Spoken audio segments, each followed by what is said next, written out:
Hello students, नमस्कार। Chemistry की online class में आप सभी बच्चों का हार्दिक स्वागत है, अभिनंदन है।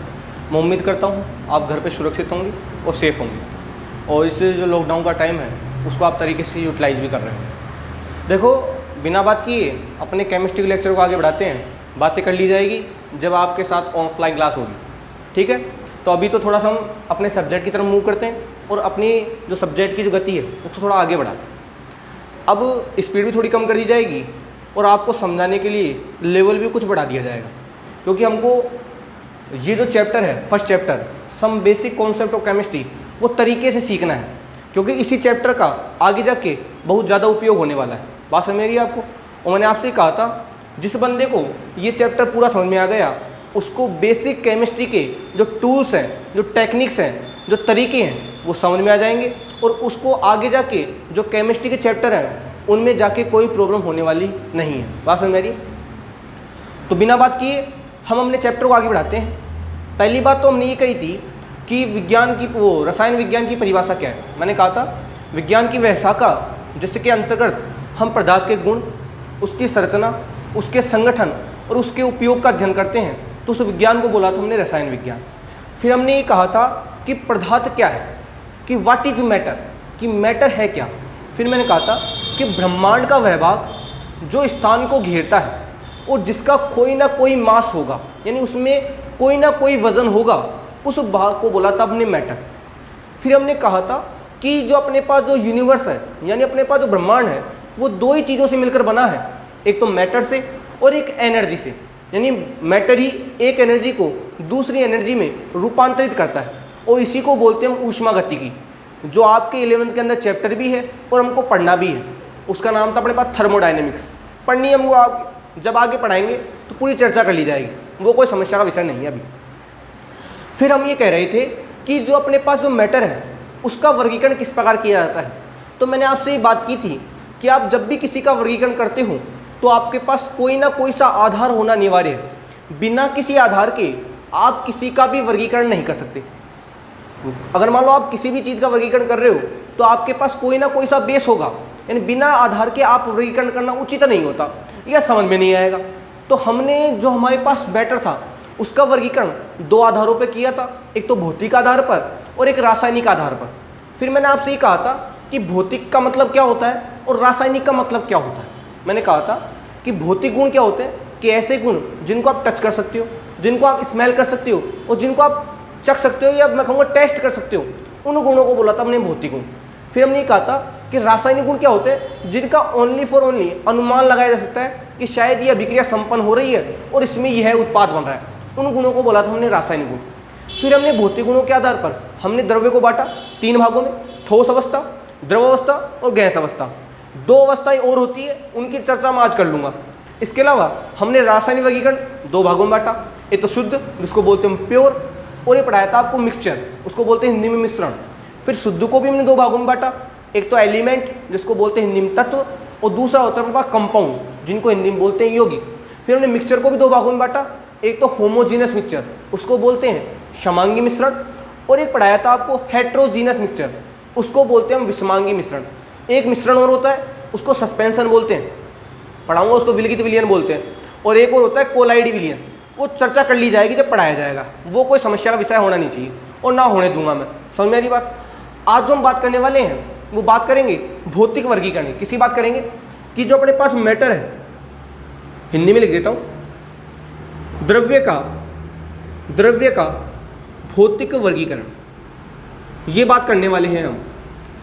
द्रव्य का भौतिक वर्गीकरण धीरे धीरे चलेंगे, लेकिन चीज़ों को तरीके सीखेंगे ताकि हमको आगे जाके कोई प्रॉब्लम नहीं हो। और अभी तो बहुत टाइम बाकी है, सिलेबस हो जाएगा, टेंशन मत लो आप।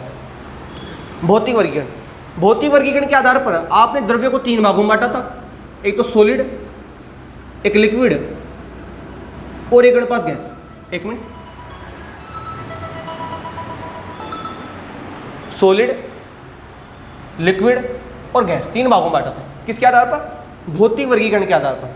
अब मैं पहले बात कर रहा हूँ सॉलिड की, उसके बाद बात कर लेंगे हम लिक्विड की, और उसके बाद बात करेंगे हम गैस की। तीनों की बात करेंगे, यानी ठोस की बात करेंगे, हम द्रव की बात करेंगे फिर हम बात करेंगे गैस की। तीनों की बात करेंगे, ठोस की, द्रव की और गैस की। पहली बात, अगर आप भौतिक की बात कर रहे हो तो ये जो तीनों है, कौन तीनों? ठोस हुआ, द्रव हुआ, गैस। ये तीनों की तीनों अवस्थाएं होती हैं। ये क्या है? मैं कहूँगा ये है पदार्थ की अवस्थाएं। ये कौन है भाई? State of matter. ये पदार्थ की अवस्थाएं हैं। आपके पास जो 5वें नंबर का चैप्टर है, उस चैप्टर का नाम है स्टेट ऑफ मैटर, यानी पदार्थ की अवस्थाएं।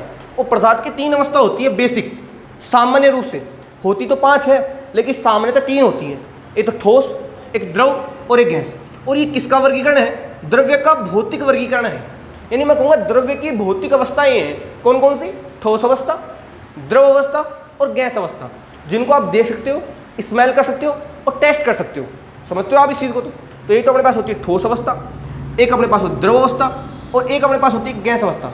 तो आपसे पूछ ले कि बताओ ठोस, द्रव और गैस क्या है, तो आप कहोगे तीनों क्या है? पदार्थ की भौतिक अवस्थाएं। कौन सी अवस्थाएं हैं? भौतिक अवस्था, रासायनिक अवस्थाएं नहीं है। ये कौन सी अवस्थाएं हैं? भौतिक अवस्था। सबसे सामान्य प्रश्न है कि बताओ ठोस, द्रव और गैस क्या है, तो आप कहोगे ये पदार्थ की भौतिक अवस्थाएं हैं। ये क्या है? पदार्थ की भौतिक अवस्था। अब बात करते हैं सॉलिड तो क्या होता है, लिक्विड क्या होता है और गैस क्या होता है। तो पहले बात कर रहा हूँ सॉलिड। देखो नाम से पता लग रहा है ठोस। ठोस का मतलब क्या होता है? मजबूत। क्या होता है भाई? मजबूत। कि जो बिल्कुल ठोस होगा, मतलब कहने का जो बिल्कुल मजबूत होगा। अब मजबूत कब हो सकता है? जैसे मान लो मैं आपसे कह रहा हूँ कि इसने उसका हाथ पकड़ लिया मजबूती से, इसने उसका हाथ पकड़ लिया मजबूती से। अब मजबूती से हाथ पकड़ने का मतलब ये होगा कि वो बिल्कुल कस के पकड़ लेगा, छोड़ेगा नहीं एक दूसरे का, तभी तो मजबूती वाला हाथ होगा। ऐसा ही होता है ठोस के अंदर। मतलब ठोस के अंदर क्या होते हैं भाई? ठोस चाहे ठोस हो, चाहे द्रव हो, चाहे गैस हो, मिलेंगे तो अवयवी कणों से। तो जो ठोस के अंदर जो अवयवी कण है मजबूती से बने रहते हैं। मैं कहूँगा मजबूती से बनने से मतलब क्या है? जैसे मैं यहाँ खड़ा हूँ और कोई वहाँ खड़ा है, बताओ इसके अंदर क्या मजबूती वाला बंद होगा क्या? ऐसा नहीं होगा। कब होगा? जब मेरे सामने वो खड़ा होगा और मेरे से मजबूती से हाथ मिलाएगा। मतलब ठोस के अंदर क्या होता है कि जो अवयवी कण होते हैं वो आपस में मजबूत बंधों द्वारा बंधे होते हैं। अब उन बंधों की चर्चा हमको नहीं करनी अभी यहाँ पे। क्यों नहीं करनी सर? हमको पढ़ना है एक चैप्टर रासायनिक बंधन। उस रासायनिक बंधन में मैं सभी प्रकार के बंधों का आपको अध्ययन करवा दूंगा, कोई भी बंध छोड़ा नहीं जाएगा। तो वो बात की बात है। हम तो अभी बात करें ठोस अवस्था की। ठोस अवस्था क्या होती है? कि वह अवस्था कि जिसमें अवयवी कण बिल्कुल पास पास, बिल्कुल निकट व्यवस्थित होते हैं, उस अवस्था को बोलते हैं ठोस अवस्था। तो कैसे होंगे? मान लो अवयवी कण ऐसा है तो ये अवयवी कण बिल्कुल टच करेंगे एक दूसरे को, ऐसा, ऐसी व्यवस्था होगी, कुछ टच करेंगे आपस में। किसके अंदर जो अवयवी कण होते हैं बिल्कुल पास पास व्यवस्थित होंगे, इस प्रकार से ऐसी व्यवस्था होती है ठोस अवस्था। अब आप कहोगे सर ये बीच के अंदर स्पेस भी तो बच रहे हैं। भाई आप चाहे कोई सी पैकिंग करो, थोड़ा थोड़ा स्पेस तो बच ही जाता है, लेकिन मैं कहूँगा जो अवयवी कण है देखो बिल्कुल पास पास व्यवस्थित है कि नहीं? पूरे पास पास व्यवस्थित है अवयवी कण, देख लो आप, बिल्कुल पास पास अटैच है। तो मैं कहूँगा ठोस अवस्था व्यवस्था होती है जिसमें अवयवी कण जो होते हैं बिल्कुल पास पास व्यवस्थित होते हैं। फॉर एग्जाम्पल आपके कमरे की दीवार, आपके कमरे की जो दीवार होती है वो ईंटों से मिलकर बनी होती है। कभी ऐसा थोड़ी है कि एक ईंट यहाँ रख दी, एक ईंट यहाँ रख दी, ऐसा थोड़ी होता है। ईंट के पास ईंट, ईंट के पास ईंट, ऐसे ईंट के साथ ईंट जमा के आप एक पूरी दीवार का निर्माण कर लेते हो। बताओ वो दीवार ठोस होती कि नहीं होती? क्योंकि उसके अंदर जो अवयवी कण होते हैं बिल्कुल कहाँ जमे होते हैं? पास पास। इस व्यवस्था को बोलते हैं हम ठोस अवस्था। क्या बोलते हैं? ठोस अवस्था। अगर ये अवयवी कण बिल्कुल पास पास होंगे, सुना ध्यान से, इसके अंदर पहली बात तो क्या होती है कि जो अवयवी कण है वो निकटतम व्यवस्थित होते हैं।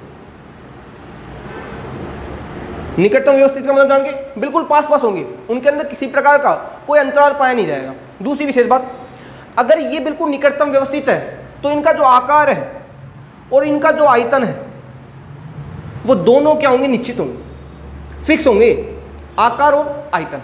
भाई अगर अवयवी कणी बिल्कुल पास है, बिल्कुल पास पास होंगे तो उनका जो शेप है वो फिक्स होगी और वॉल्यूम भी उनका क्या होगा? फिक्स। वॉल्यूम फिक्स क्यों होगा? क्योंकि आपके पास अवयवी कण कहीं दूर थोड़ी गए हैं, वो तो उसके साथ साथ बिल्कुल बंधा हुआ है, तो वो दूर जाएगा नहीं। अगर वो दूर जाएगा नहीं तो बताओ क्या वॉल्यूम में कोई चेंज आएगा? जब वो दूर जाएगा ही नहीं तो कोई वॉल्यूम में चेंज आएगा? वॉल्यूम में चेंज कब आता? अगर कोई अवयवी कण वहाँ से छोड़ के बाहर चला जाता। आकार निश्चित क्यों होगा? जब वो फिक्स ही वहीं पे बंधा हुआ है तो आकार भी चेंज नहीं होगा। मान लो इस कण को उठा के मैं यहाँ से यहाँ फेंक देता तो बताओ आकार चेंज होता ही नहीं होता। लेकिन मैं कह रहा हूँ ये कण तो यही होगा, ये जाएगा नहीं यहाँ से, तो आकार भी फिक्स होगा इसका और आयतन बताओ फिक्स होगा कि नहीं होगा? तीसरी विशेष बात, ये असंपीड्य होते हैं, नॉन कंप्रेसिबल। असंपीड्यता से मतलब क्या होता है, इनको दबाया नहीं जा सकता। ये थोड़ी कि आपने अगर मान लो ठोस की दीवार है, इसको दबाया और पिचक गई, ऐसा तो होगा नहीं। कंप्रेस नहीं कर सकते आप, इनको दबाया नहीं जा सकता, इसलिए नेचर में कैसे होते हैं, असंपीड्य। और वो क्यों होते हैं, क्योंकि इनके अंदर जो अवयवीकरण है बिल्कुल पास पास व्यवस्थित है, और जब अवयवीकरण पास पास होंगे तो उनमें कोई स्पेस होगा ही नहीं। जब उनके अंदर कोई अंतराल ही नहीं होगा, बताओ क्या अवयवीकरण गति कर सकते हैं, क्या नहीं कर सकते। और जब गति नहीं करेंगे, बताओ असंपीड्य होंगे कि नहीं होंगे, होंगे ही नहीं होंगे। 3 बात समझ आ गई आपको। ठोस में अवयवीकरण बिल्कुल पास पास व्यवस्थित होते हैं, पास पास व्यवस्थित होने के कारण इनका आकार फिक्स होता है और आयतन भी फिक्स होता है। क्यों फिक्स होता है, क्योंकि जब अवयवीकरण दूर जाएगा ही नहीं तो आकार भी चेंज नहीं होगा और आयतन भी चेंज नहीं होगा। फिर अवयवीकरण बिल्कुल पास पास व्यवस्थित है, इसलिए क्या होते हैं, असंपीड्य। इनको दबाया या कंप्रेस नहीं किया जा सकता। तीसरी विशेष बात, वो बात क्या होगी, जब ये असंपीड्य है, सोचो आप, जब ये असंपीड्य है तो इनके अंदर जो एटम है, बताओ वो क्या जा सकते हैं, क्या जाना कहलाता है ट्रांसलेशन। एक जगह से दूसरी जगह जाना क्या कहलाता है, ट्रांसलेशन। मैं अपन कहते हैं ना, मैं यहाँ से अपन वहाँ चल गए, ट्रांसफर हो गए, तो ना तो इसके अंदर कोई ट्रांसलेशन होगा, ना ही कोई मूवमेंट होगा, इनके अंदर ना तो कोई गति होती है। भाई अगर गति होती तो यहाँ छोड़ के यहाँ चले जाते, अगर गति होती तो, लेकिन इनके अंदर किसी प्रकार की कोई गति नहीं होती। इसके अंदर बस जो अवयवीकरण है वो वाइब्रेट कर सकता है अपनी जगह पे, यानी बस वो अपनी जगह पे कंपन कर सकता है। यानी इनके अंदर जो गति होती है, इनके अंदर जो गति होती है वो कंपन गति होती है, ओनली होता है वाइब्रेशन मोशन, वाइब्रेशन मोशन। ये विशेष बात है कि ठोसों के अंदर गति कौन सी होती है, कंपन गति। इनके अंदर गति कंपन होती है, ना तो ये रोटेट करेंगे, ना तो ये घूम सकते हैं, ना ही एक जगह से दूसरी जगह जा सकते हैं। ओनली अपनी जगह पे क्या कर सकते हैं, वाइब्रेट कर सकते हैं, ऐसे ओनली वाइब्रेट करेंगे, ऐसे अपनी जगह वाइब्रेट करेंगे, ना तो जाएंगे, ना कहीं से घूमेंगे, ना रोटेट होंगे। बात समझ मेरी है, इसलिए इस गति को बोलते हैं कंपन गति। ये बातें थी कुछ किस ठोस की। और विशेष बात, इनमें विसरण का गुण नहीं पाया जाता, इनमें विसरण का गुण नहीं पाया जाता है। अभी कहो सब विसरण क्या होता है, विसरण को हिंदी में बोलते हैं डिफ्यूजन। बताता हूँ अभी क्या होता है। जैसे आपने देखा होगा कि आपके पास जो डीओ होते हैं, जो स्प्रे आप यूज लेते हो, उनके अंदर गैस भरी हुई होती है। जैसे आपने उस पंप को प्रेस किया तो गैस वहाँ से लीक होती है और आप उस स्मेल जो है वो सूंघ लेते हो, क्योंकि गैस के जो अवयवीकरण होते हैं वो दूर दूर होते हैं, पूरे कमरे में फैल जाते हैं। मतलब उस गुण को, जो फैलने वाला गुण है, उस गुण को बोला जाता है विसरण का गुण। अब ये थोड़ी है कि मान लो अगर मैं डीओ लेता, उस डीओ में एक पत्थर का टुकड़ा डाल देता, अगर डीओ लेता और डीओ में गैस की जगह एक सॉलिड का टुकड़ा डाल देता, तो बताओ वो क्या कंप्रेस होता है क्या? जब वो टूटता ही नहीं तो बताओ क्या उसके अंदर विसरण का गुण होता है क्या? क्या वो फैल जाता है क्या पूरे कमरे में? फैल ही नहीं सकता। तो मैं कहूँगा ठोसों के अंदर विसरण का कोई गुण पाया नहीं जाता। बात समझ आ गई? ये बात है अपने पास ठोस अवस्था की। पता लग गया होगा ठोस क्या होता है। अवयवीकरण बिल्कुल पास पास व्यवस्थित होंगे। मैं कहूँगा इनके अंदर जो बंद वो मजबूत बंद होते हैं। और बंद की बात मैं अभी नहीं कर सकता क्योंकि आपको बंदों के बारे में भी कोई जानकारी नहीं है। वो जानकारी हो जाएगी तब और विशेष बात की जाएगी, क्योंकि हमको एक चैप्टर पढ़ना है रासायनिक बंधन, चैप्टर नंबर 4 रासायनिक बंधन, जो कि इनऑर्गेनिक केमिस्ट्री की नींव कहलाती है। इनका आकार आयतन क्या होगा? निश्चित होगा। इनमें गति कौन सी होगी? कंपन गति होगी। असंपीड्य होंगे और इनके अंदर विसरण का कोई गुण पाया नहीं जाता। ये तो बात अपने पास ठोस अवस्था की। अब बात करो लिक्विड अवस्था की। लिक्विड क्या होती है? अगर मान लो आपने सॉलिड को थोड़ा सा टेम्परेचर दे दिया, टेम्परेचर मैं कहूँगा ताप दे दिया। क्या दे दिया? ताप। भाई ताप देने से तो अच्छे अच्छे चेंज हो जाते हैं, तो फिर सॉलिड क्या है भाई? ताप देने से तो अच्छे अच्छों का चेंज हो जाता है मामला, फिर सॉलिड क्या चीज़ है? तो जैसे आप सॉलिड को थोड़ा सा टेम्परेचर दोगे तो इनके अंदर गति होगी। पहले कंपन गति थी, फिर इनके अंदर जो गति चेंज हो जाएगी वो हो जाएगी काइनेटिक एनर्जी, गतिक ऊर्जा। कौन सी ऊर्जा आ जाएगी इनके अंदर? गतिज ऊर्जा। पढ़ी होंगी आपने 9th के अंदर। इनके अंदर काइनेटिक एनर्जी आ जाएगी। और जब काइनेटिक एनर्जी आ जाएगी तो ये एक दूसरे दूर भागेंगे। कब भागेंगे? लेकिन जब आप इसको क्या दोगे? ताप। ताप देने पर इनके अंदर के जो बंध है वो ढीले हो जाते हैं, टूट जाते हैं, अतः अवयवीकरण क्या हो जाते हैं? दूर दूर। और वो जो अवस्था बनती है उस अवस्था को बोलते हैं द्रव अवस्था। और द्रव अवस्था में अवयवीकरण क्या होंगे? ऐसे होंगे, ज़्यादा दूर भी नहीं होंगे। कुछ व्यवस्था इस प्रकार की होगी। इस अवस्था को बोलते हैं हम द्रव अवस्था। क्या बोलते हैं इसको? द्रव अवस्था। जैसे हमारा पानी, पानी में अवयवीकरण की व्यवस्था इस प्रकार से होती है। अरे सोचो ना, अगर पानी सॉलिड होता तो हम क्या पी पाते? क्या उसको नहीं पीते ना। उसके अंदर अवयवीकरण कुछ इस प्रकार से होते हैं। अवयवीकरणों के अंदर जो आकर्षण बल है वो कमजोर होता है। किसकी तुलना में? ठोसों की तुलना में। यानी यहाँ पे अवयवी कण है थोड़े दूर दूर होते हैं, ज़्यादा दूर नहीं होते, थोड़े दूर दूर व्यवस्थित होते हैं। अब सुनो, इसका जो आकार है वो अनिश्चित होता है, लेकिन आयतन वो क्या होता है, निश्चित। ऐसा क्यों? आकार तो क्या होगा, अनिश्चित। भाई अवयवी कण अभी यहाँ पे, अभी यहाँ चला जाएगा, अभी यहाँ चला जाएगा, तो आकार तो कोई फिक्स नहीं होगा, लेकिन आयतन निश्चित होने से मतलब क्या है? भाई हमने तो यहाँ कहा था कि आकार और आयतन दोनों निश्चित होते हैं, और ये बात हमको समझ में भी आ गई थी। लेकिन यहाँ पे आकार तो अनिश्चित है, लेकिन आयनत जो आयतन है अपने पास वो निश्चित है, यानी शेप तो इसकी फिक्स नहीं है, लेकिन इसका जो वॉल्यूम है वो फिक्स है। ऐसा क्यों? भाई मान लो आपके पास 1 लीटर पानी है अपने पास। मान लिया अपने क्या है, अपने पास 1 लीटर पानी है।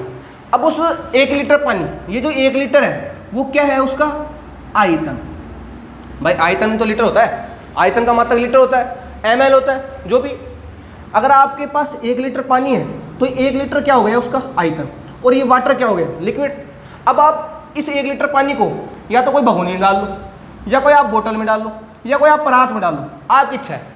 आप चाहे इसको भगोनी में डालो, चाहे इसे आप कोई बोतल में डालो, चाहे आप इसे कोई परात में डालो, भाई आयतन तो उसका 1 लीटर रहेगा।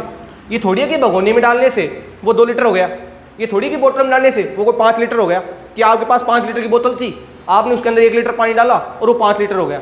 ये थोड़ी कि परात अगर आपके पास 10 लीटर की है और अगर आपने उसके अंदर 1 लीटर पानी डाल दिया तो 10 लीटर पानी हो गया, तो आयतन तो फिक्स ही रहेगा ना।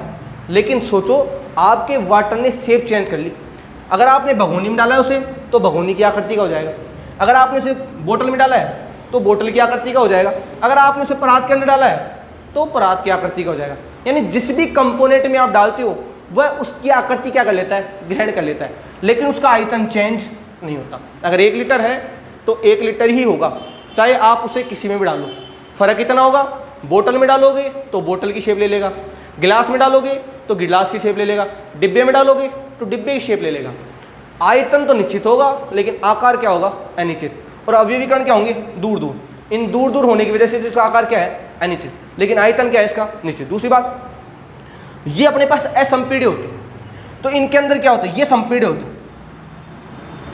लगभग। इनको प्रेस करके आप इनको गैस में वो सॉलिड में चेंज कर सकते हो लगभग। जैसे आपने देखा होगा कि अपन पानी को लेके उसकी बर्फ बना सकते हैं, तो कंप्रेस दाब तो लगता है उसके ऊपर, जब भी तो उससे क्या बनती है, बर्फ बनती है। वो बात की बात है, जब मैं आपको अवस्थाएं पढ़ाऊंगा जब बता दूंगा इनको बनाने का तरीका क्या होता है, कि द्रव से सॉलिड कैसे बनता है, सॉलिड से द्रव कैसे बनता है। अभी तो हमको अवस्थाओं की बात करनी है।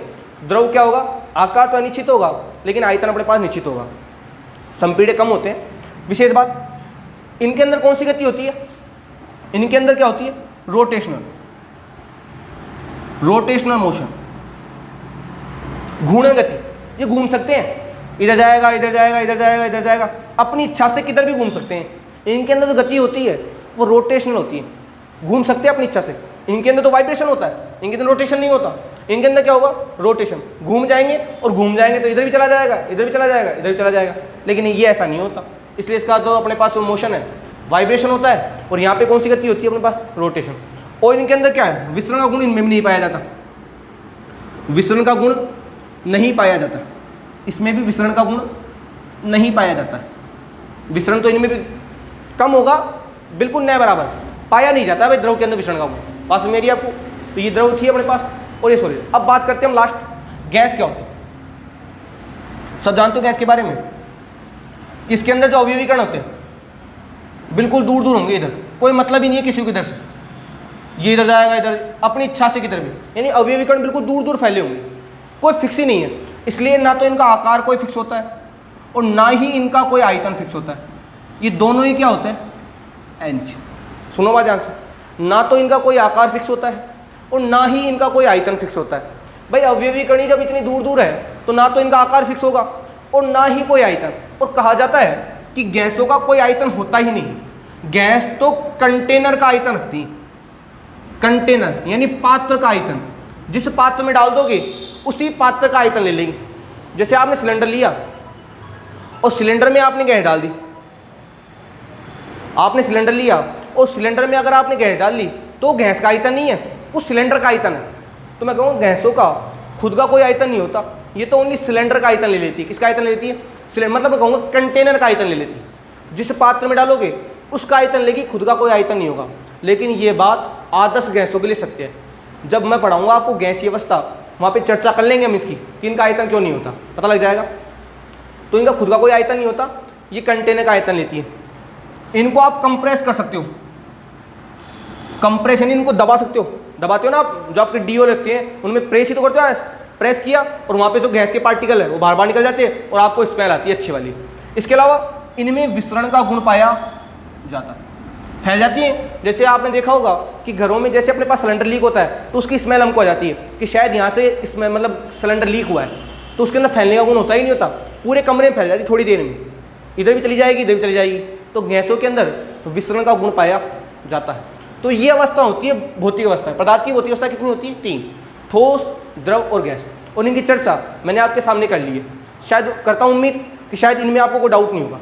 ध्यान से देख लो इन अवस्थाओं को, ठोस अवस्था को, द्रव अवस्था को और गैस अवस्था को। समझ में आ गया होगा। और मैं आपसे कह रहा हूँ अभी आपको कोई नोट्स बनाने की आवश्यकता नहीं है। जो भी नोट्स दिए जाएंगे मैं लिख के दूंगा आपको, और उनको आपको तरीके बढ़िया राइटिंग में अपनी कॉपी में क्या करना है, नोट करना है। उसके बाद एक्सरसाइज भी दी जाएगी सॉल्यूशन करने की। अभी कुछ ऐसा आया ही नहीं कि जिसकी मैं आपको कोई एक्सरसाइज दूँ या कोई काम करने के लिए दूँ। अभी तो बिल्कुल बेसिक बात चल रही है।